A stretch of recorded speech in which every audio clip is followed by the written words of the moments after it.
Anyways, this week's Torah portion, Ki Tetzei, has a lot of mitzvot, 74 in total, more than any other section in the Torah.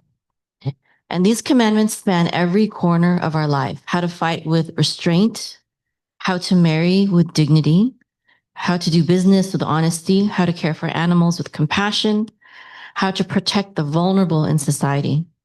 At the heart of all of them is one idea: we bear Hashem's name wherever we go. Every action, every word, every choice is meant to reflect his character. And the Haftarah in Isaiah 54 gives us the other side of this coin. No matter how far we fall short, Hashem says, with everlasting kindness, I will gather you. Though the mountains be shaken and the hills be removed, yet my kindness shall not depart from you, nor shall my covenant of peace be removed. The Torah portion reminds us of our responsibility, and the Haftarah reminds us of Hashem's mercy. Yesterday, I interviewed a Jew who told me his story. He grew up disillusioned. The leaders in his Jewish community carried the title, but not the reverence. They bore God's name, but not his traits. They were supposed to be living Torah, but instead he saw hypocrisy, coldness, and empty ritual. And so he left, and he began his search with a vision. His vision was that he saw a bunch of Hebrew letters swirling in the light, coming together until they formed a word.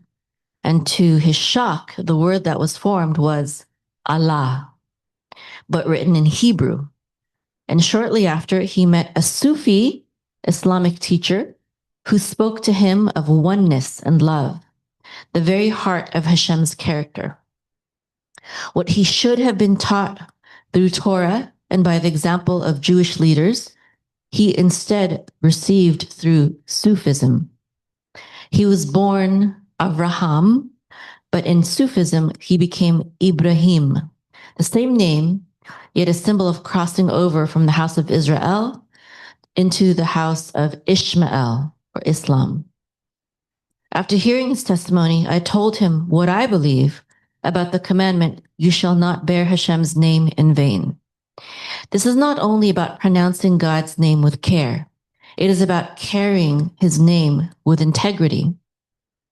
When we bear his name, but do not live his traits, mercy, justice, compassion, holiness, we are breaking this commandment. We are pushing people away from the very God we claim to serve. And I apologize to him for the misrepresentation of Hashem by Jews that he faced, for leaders that bore his name without reverence, and for the pain that drove him to seek elsewhere what should have been revealed through Torah and our example. And here lies the tragedy. Judaism has become largely closed to newcomers. We put up walls. We push away potential converts.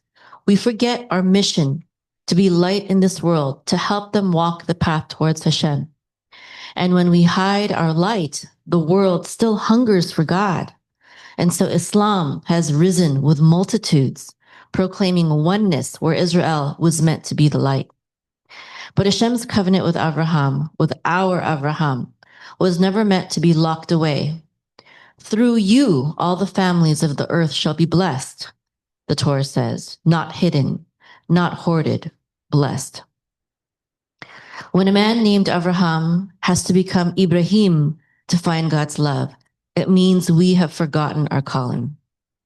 But there is hope. Isaiah's words remind us, sing, barren one, enlarge the place of your tent. For more are the children of the desolate than the children of the married wife. Hashem promises that even after exile, even after failure, he will expand our tent. He will gather in those who seek him. And this is why Benei Avraham exists, to restore our place as a light to the nations, to reopen the tent, to say to those like Avraham who became Ibrahim, you do not need to leave Torah to find God's love. You do not need to abandon Hebrew letters to find divine light. It was always here in the covenant of Avraham, in the Torah of Hashem, in the character traits we are commanded to live. May we carry his name not in vain, but in truth. May our lives reflect his mercy and justice. And may we once again become the light that draws all people closer to Hashem and his Torah.